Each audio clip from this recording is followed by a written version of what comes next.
Boa noite a todos e a cada um dos nossos ouvintes. Mais uma vez estamos neste Ser Igreja, um Ser Igreja que acontece no início já do novo mês, do mês de novembro, um mês dedicado às almas, que é bom recordar, uma vez que é uma tradição, um hábito que se vai perdendo, e é bom não esquecer que nós acreditamos na comunhão dos santos e também, logicamente, daqueles que já partiram da nossa família ou outros. Portanto, um bom mês das almas para todos os nossos ouvintes. Mas não é das almas, dos que já partiram, que hoje nós vamos ocupar esta primeira parte do Ser Igreja. Como os nossos ouvintes sabem, por decisão do Papa Bento XVI, o ano que estamos a viver, desde 11 de outubro até 23 de novembro do próximo ano, é chamado o Ano da Fé. O Papa convidou e convocou toda a gente de boa vontade, e os católicos em particular, para assinalarem de uma forma mais incisiva o Ano da Fé, enfatizando o lugar do credo e o lugar do catecismo da Igreja Universal. Neste ambiente de 50 anos da abertura do concílio, neste ambiente de Ano da Fé, o ambiente de sínodo dos bispos que acabou de se realizar em Roma, a Igreja Universal, e nomeadamente na Europa, tem desenvolvido um projeto muito interessante que já atingiu várias cidades, capitais. Estou-me a recordar, por exemplo, Estocolmo, em que esta atividade, chamado Átrio dos Gentios, decorreu na Academia Real das Ciências de Estocolmo. Portanto, não foi um sítio qualquer, foi um sítio onde se proclamam e se decidem os prémios Nobel atribuídos pela Suécia. Portanto, é um projeto de alto gabarito, de alto nível intelectual, de que eu tenho hoje uma convidada que está por dentro do tema e que nos vai ajudar a desvendar um bocadinho o que é o Átrio dos Gentios, a quem se destina, que novidades há no Átrio dos Gentios, que vai ocorrer em Braga no dia 17 de novembro e antes em Guimarães no dia 16 também do mês de novembro, no mês que estamos a iniciar. A minha convidada é uma pessoa extremamente conhecida na cidade e nos meios académicos, a doutora Isabel Varanda, é uma teóloga, o que é muito raro em Portugal haver uma teóloga, já não é tão raro quanto isso, mas foi das primeiras teólogas em Portugal.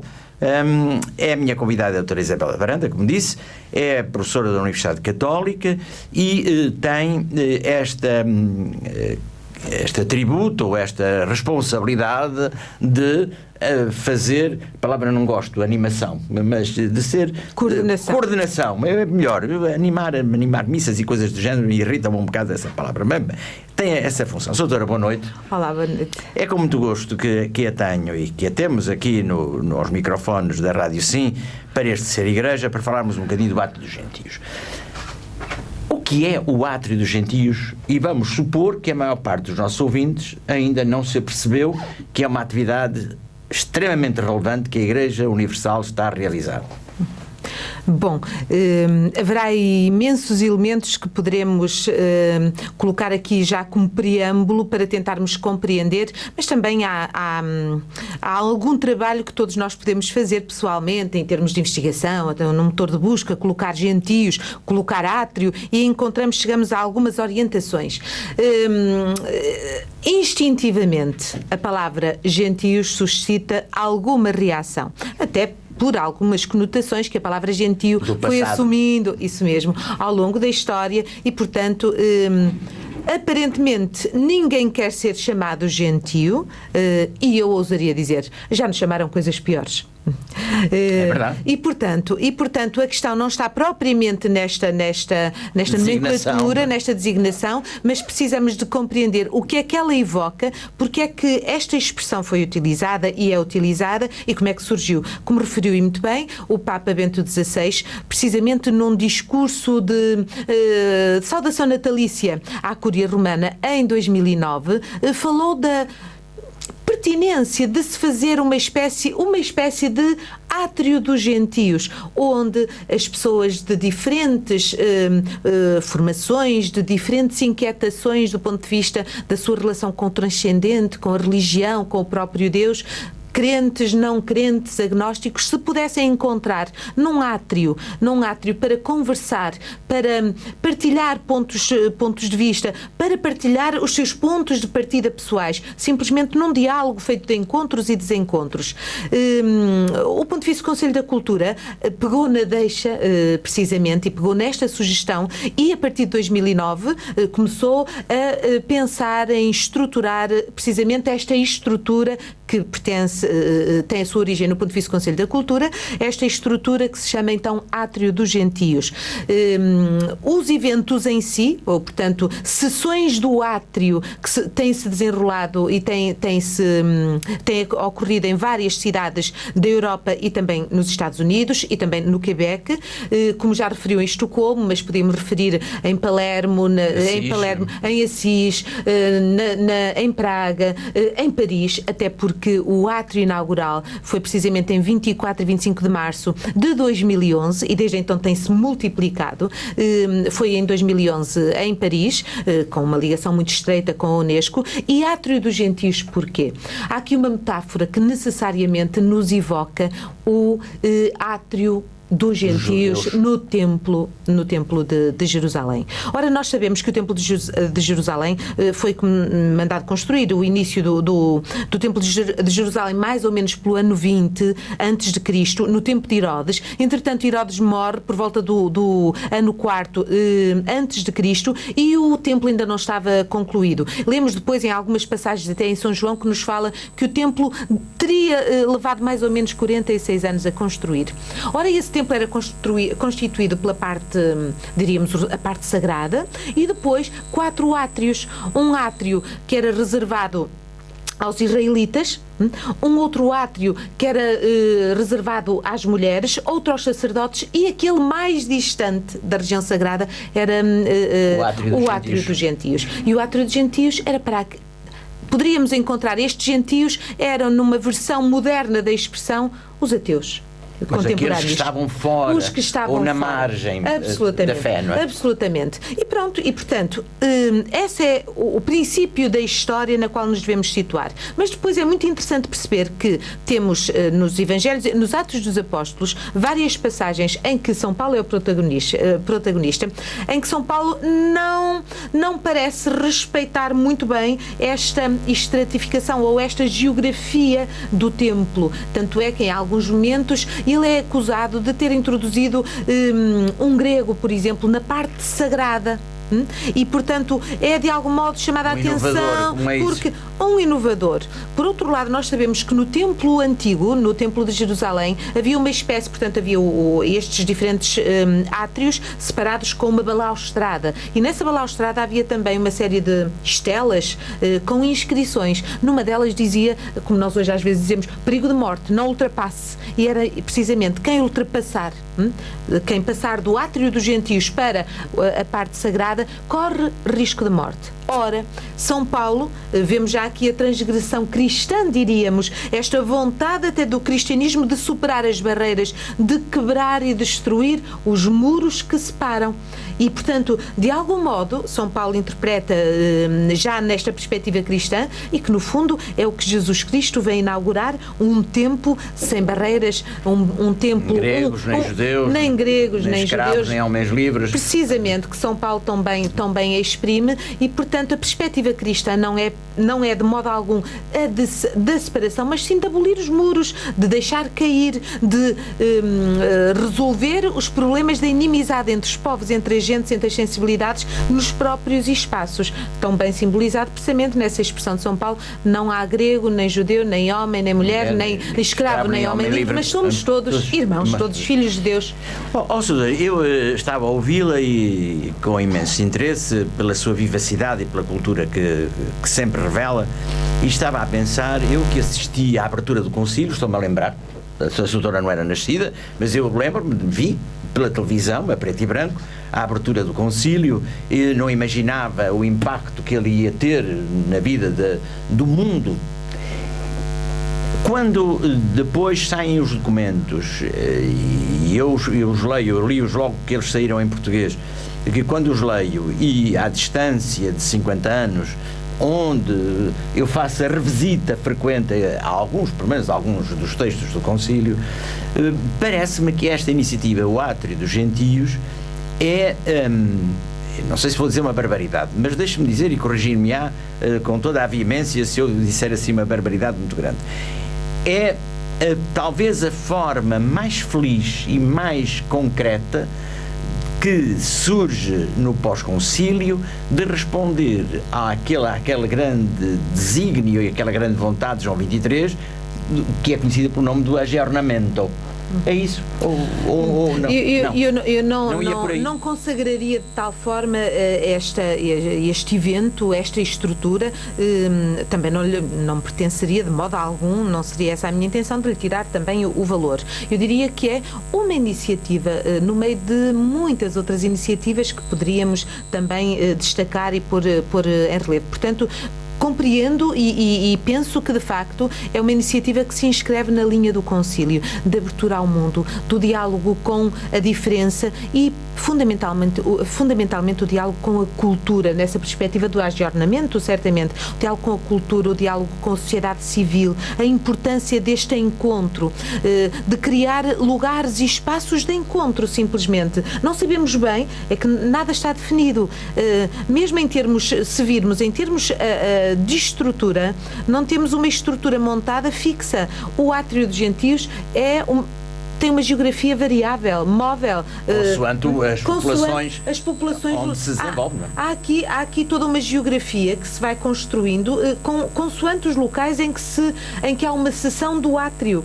E, portanto, neste caso, estende-se depois de Assis, no princípio do mês de novembro, do mês de outubro, estende-se agora a Guimarães e Braga, e depois não sabemos para onde vai, mas, portanto, há aqui algo, de facto, de não previsto, de não formatado, mas sim uma abertura, diríamos, da sociedade religiosa, da sociedade civil também, pela adesão, de facto, a este convite a encontrar-nos todos no átrio. Era bom referirmos perceber que há aqui, e por isso mesmo também me reconheço no projeto, há aqui uma atitude de profunda humildade da parte também da Igreja e da parte da sociedade civil e do mundo agnóstico, do mundo ateu também, em aceitarmos, deixar os nossos, eu diria, os nossos preconceitos, não é simbolizados, mas deixarmos os nossos palácios, deixarmos o Vaticano.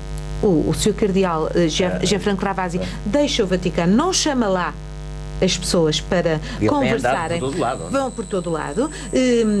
Portanto, todos saem dos seus templos, diria, a ciência sai do seu templo, dos seus laboratórios, os agnósticos, os ateus deixam os seus templos também, os cristãos saem dos seus templos e encontram-se todos no átrio. Ora, se pensarmos bem, o que é um átrio? Um átrio é um espaço informal, um espaço que não é fechado. Por isso é que não é pátio. O pátio dá-nos mais uma sensação até de traseira, de fechado. Que há que está morado, não é? Mais morado. Enquanto que o átrio... um hall de entrada numa casa. O átrio é algo por onde se entra, por onde se sai, e que normalmente aberto ao ar, aberto ao sol, à chuva, à intempérie, não importa. E, portanto, há aqui podemos saudar, diríamos, esta iniciativa como um aspecto desse aggiornamento, dessa exigência que a Igreja tem relativamente a si mesmo, que é uma exigência evangélica de inclusão e de por todo o mundo, inclusão de um pensamento inclusivo no sentido de extensivo e não de excluir, mas sim de integrar numa perspectiva global, numa perspectiva cósmica.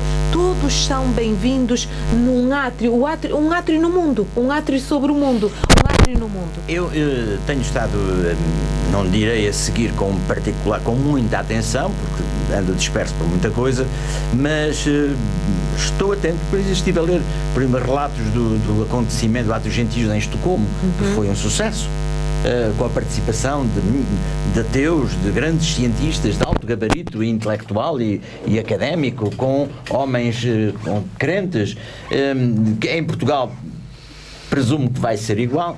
E há um aspecto que a mim me chama particular atenção, que é a Igreja, depois de uma temporada de um certo afastamento da cultura, com um certo nível que se verificou, por exemplo, com Messiano no século XX, a Igreja começou a razoirar a sua música, a sua pintura, a sua escultura, um bocado por baixo.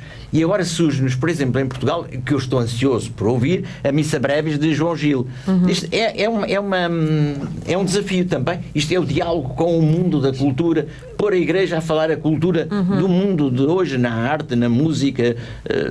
É o diálogo, é o imprevisto, o não provocado, é simplesmente uma atitude fundamental que talvez tivesse interesse em aprofundarmos e construirmos, de abertura a esta surpresa também, por vezes de contextos que não esperamos e não temos que esperar.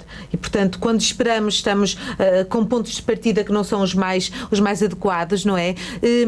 O deixar-nos surpreender por esta irrupção, diria, da novidade, da surpresa e das sensibilidades individuais e coletivas que se vão manifestando. Quando falava, de facto, da iniciativa que se tem desenrolado em várias cidades da Europa, e também, como dizia, nos Estados Unidos e também no Quebec, de facto, há aqui sempre a particularidade de encontro no desencontro também, encontro e desencontro entre pessoas, de facto, que partilham algo em comum, que é o facto de estarem vivos, de sermos e de habitarmos o mesmo planeta, diríamos, partilhamos as mesmas circunstâncias, mas depois vemos este mundo que habitamos com perspectivas diferentes.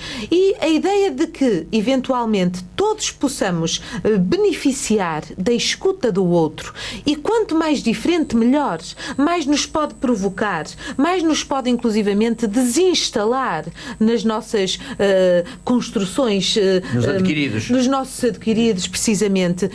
Há aqui algo de muito salutar, nos parece, nestas iniciativas.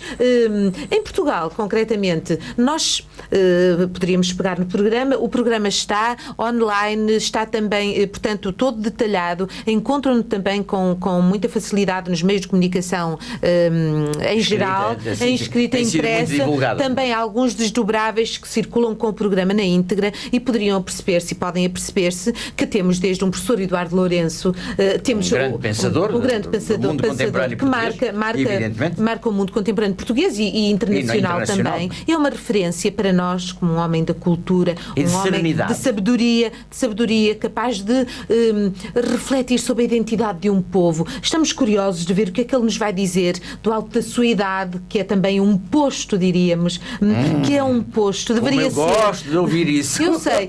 Deveríamos de facto refletir sobre esse aspecto, que é um posto. E, portanto, temos também o professor João Lobo Antunes. Depois temos políticos, a Ministra da Agricultura, a Assunção Cristas, o Alexandre Mestre, que é Secretário de Estado do Desporto, Vasco Graça Moura, do ponto de vista da cultura, fadistas, poetas, fadistas, gente do mundo da comunicação social, jornalistas, gente, alguns deles, pessoas importantíssimas, interessantíssimas, mas que ainda não tiveram, de facto, não são muito conhecidos nas suas posturas, nas suas atitudes, no seu ser em si, e que, portanto, creio que, para além destes nomes conhecidos, por exemplo, uma grande cientista, Maria de Sousa, que vai dialogar com a Helena Postigo Solana, que é uma investigadora na área da bioética, uma espanhola também muito interessante, Maria de Sousa, que é uma referência no panorama também da investigação em Portugal. E, portanto, temos estas diversidades, depois pessoas mais... O professor José Rivas, que é o presidente do Instituto de Nanotecnologia, aqui bem perto, precisamente, o Instituto Ibérico de Nanotecnologia. Parece-nos que temos aqui reunida gente com estas formações científicas e culturais que são diversificadas e, ao mesmo tempo, com histórias, com, eu diria, identidades, com biografias em termos mais de identidade pessoal, muito díspares, muito distintos, e com referências ao religioso também, ao fator religioso, muito distintas. E é isso que nos interessa. Ver, não sabemos, são diálogos. Em simultâneo teremos na cidade de Braga, no sábado, dia 17, portanto às 14h30, em 3 pontos diferentes da cidade, mas todos muito próximos. Como sabem, quem conhece aqui o coração da cidade de Braga, o Auditório Vita e o Salão Nobre da Faculdade de Filosofia é 5 minutos a pé. E depois, daqui destes 2 lugares também, para o início da Rua do Souto, onde temos o Salão Medieval da Universidade do Minho, também 7 minutos a pé. Se tivermos um dia de sol magnífico como esperamos, e se não for... Também não é muito longe. Portanto, temos aqui um triângulo simbólico também. Nós poderíamos ter feito tudo no mesmo local, mas optamos de facto por 3 polos na cidade, marcando a cidade com algo que está a acontecer, algo que vai acontecer. E é de facto, simbolicamente, apesar de ser efetivamente um diálogo entre crentes e não crentes, à volta do valor da vida e de outras questões, porque depois cada painel, cada diálogo tem uma temática muito, muito concreta, que vai desde, por exemplo, o desporto, o valor do corpo, a arte, a literatura, o sofrimento, a perspectiva ecológica, as questões ligadas à ética, à genética, à bioética. Portanto, temos aqui uma variedade imensa de abordagens que vai satisfazer certamente um público muito diversificado e contamos que as pessoas adiram massivamente, principalmente aqui em Braga, dado que os espaços permitem uma afluência significativa de pessoas. Em Guimarães também, com certeza, mas temos um número que podemos até apontar, que é o limite, o máximo 499 pessoas. O que significa ali aquele espaço. Claro que todos os eventos são transmitidos também online, os principais, em direto, portanto, pessoas que de facto não tenham a possibilidade de participar. Podem participar. Com certeza podem seguir. Agora, é absolutamente recomendável que não percamos esta oportunidade de algo que é inédito no nosso país, nunca se realizou. E também cheira ainda a muita novidade no contexto da Europa em geral, apesar de já se terem celebrado muitos eventos. Salvador, isto eu estava a pensar que o ato dos gentios é uma espécie de ponte no rio da vida, no rio da terra, entre 2 margens que passaram séculos, ou muitos anos, sem ponte, que não se conhecem, muitas vezes, e a ponte permite que a margem direita visite a margem esquerda. Não quer dizer que a vá alterar, mas vai dizer: quero-te conhecer, e a margem direita visitar a margem esquerda e dizer: não te quero converter, não te quero modificar, mas gosto de te conhecer, quero saber como tu és. São imagens poéticas, com certeza, portanto temos de penetrar profundamente no sentido das metáforas. Eu diria, portanto, que são iniciativas humildes e são iniciativas, aqui, se me permite, então aproveito a ocasião para o dizer. Sendo uma iniciativa do ponto de vista do Conselho da Cultura, tem esse ponto de partida, de facto a intenção do ponto de vista do Conselho da Cultura é que as iniciativas locais não sejam propriamente clericais ou clericalizadas, a razão pela qual até, se calhar por outras razões também, mas uma dessas, porque é que eu estou a coordenar o evento. Há aqui, poderia ser, temos gente valiosíssima, evidentemente, na Diocese, padres, religiosos, não importa, até os senhores bispos, mas não é essa de facto a ideia, mas sim entregar esta iniciativa e esta organização e esta mobilização aos leigos, aos académicos, à gente ligada ao mundo da cultura, ao mundo da ciência, com diferentes sensibilidades e, portanto, criando aqui um espaço, mais uma vez, de imponderável.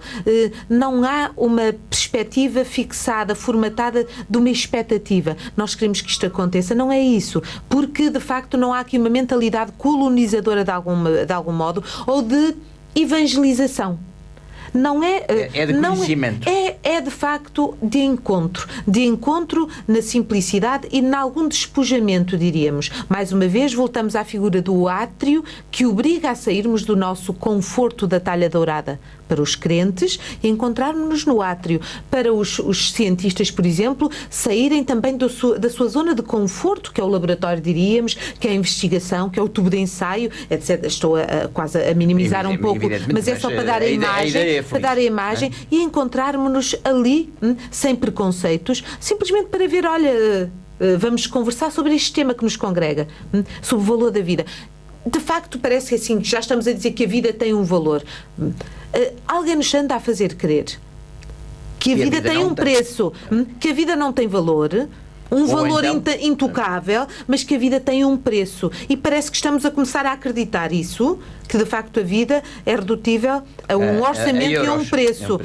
E, portanto, talvez seja muito oportuno. As coisas acontecem também, por vezes, com algum anacronismo. Neste contexto, parece que este átrio de gentios vem a calhar.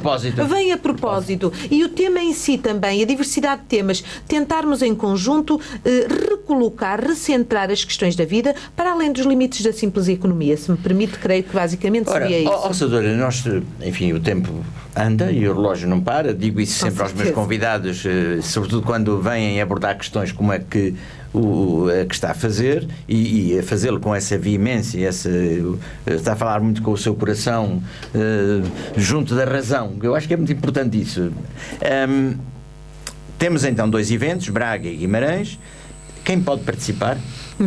Muito bem, portanto, eu invertia simplesmente pela sucessão cronológica. Guimarães e Braga, portanto, que é no dia 16 às 18 horas será a cerimónia de abertura, às 18 horas, e prolonga-se depois, as atividades prolongam-se até ao final da noite. Depois vimos para Braga e no dia seguinte haverá uma série de iniciativas de caráter cultural, inauguração de uma exposição de pintura no Museu Pio XII, lançamento de vários livros também, uma peça de teatro que decorrerá ali no Auditório Vita às 11 horas em ponto, se Deus quiser, e portanto às 14h30 com o repicar de todos os sinos da cidade,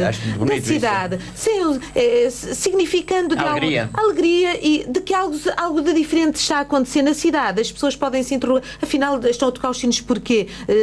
Pronto, algo está a acontecer, mesmo que não acedam ao evento em si. Mas ficam. Ora, nós tivemos a preocupação, e é muito curioso, já temos recebido muitas lições interessantíssimas. Porquê? A preocupação foi esta. Não é preocupação, naturalmente, o átrio de gentios é aberto a todos. Somos todos gentios, todos gente, todos gentes. E nesse sentido não distinguimos o senhor cardeal do senhor bispo, do senhor do sacerdote e do senhor. E precisamente, portanto, somos todos, vamos nos encontrar todos no átrio. Não houve por isso convites particulares, formais, a individualidades. Não interpretem mal. Quase parece, de facto, alguma falta de consideração e de respeito. Não tem rigorosamente nada a ver com isso, de modo algum, mas sim uma opção. Dizer-vos a todos que nos ouvem, os seus presidentes das câmaras, senhores académicos, senhores chefes... Querem vir? São muito bem-vindos, venham, juntem-se no átrio como gente, como gentios, juntemo-nos todos nesta perspectiva, precisamente. E, portanto, o convite é feito a todos, a toda a gente. Era bom que viessem e que se inscrevessem, porque é necessário, de facto, para Guimarães. As salas têm capacidades para Guimarães, limitadas. Fundamentalmente, em Guimarães, precisamos da inscrição formal, mas que pode ser simplesmente por telefone 253-200-130 e, portanto, 253-200-130 e do lado de lá alguém acolhe a vossa... E anota. E anota a inscrição. Ou então online, para quem estiver mais familiarizado com as tecnologias contemporâneas, online também segue uma ficha de inscrição e inscreve-se nos atos que julga convenientes ou que lhe interessa particularmente. Em Braga também temos o interesse nas inscrições, como é óbvio, até para termos um cálculo aproximado. E as salas não têm capacidade ilimitada, absolutamente, não é? Mas mesmo assim poderemos dizer, as salas em si, contabilizando, temos cerca de 1.200, 1.300 lugares, ou seja, podem vir. Portanto, inscrevam-se em 2 dos workshops, dado que são 3 em simultâneo, não é? Às 14h30 e 3 às 16h30, só podem inscrever-se ou num às 14h30 e depois no outro às 16h30.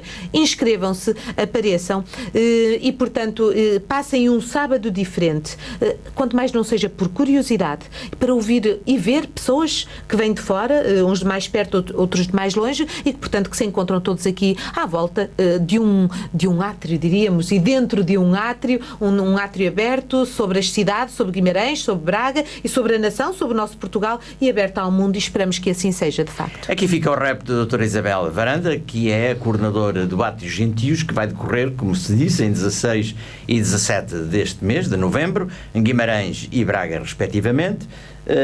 Já disse as estrelas, entre aspas, que vêm animar esta grande discussão deste átrio dos gentios. Façamos parte dele, inscrevamo-nos, participemos, levemos a sério este grande desafio de comunicação da Igreja com o mundo e do mundo com a Igreja. Doutora, tem alguma coisa mais para dizer aos nossos ouvintes?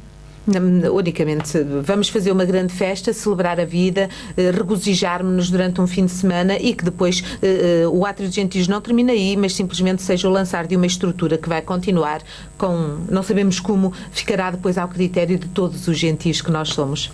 Muito obrigado, e espero que brevemente nos venha falar, provavelmente fazendo um pouco a avaliação do que foi, quando ele acabar, logicamente, o Átrio dos Gentios em Guimarães e em Braga. Doutora, muito obrigado. Muito obrigada, sou eu que agradeço a oportunidade.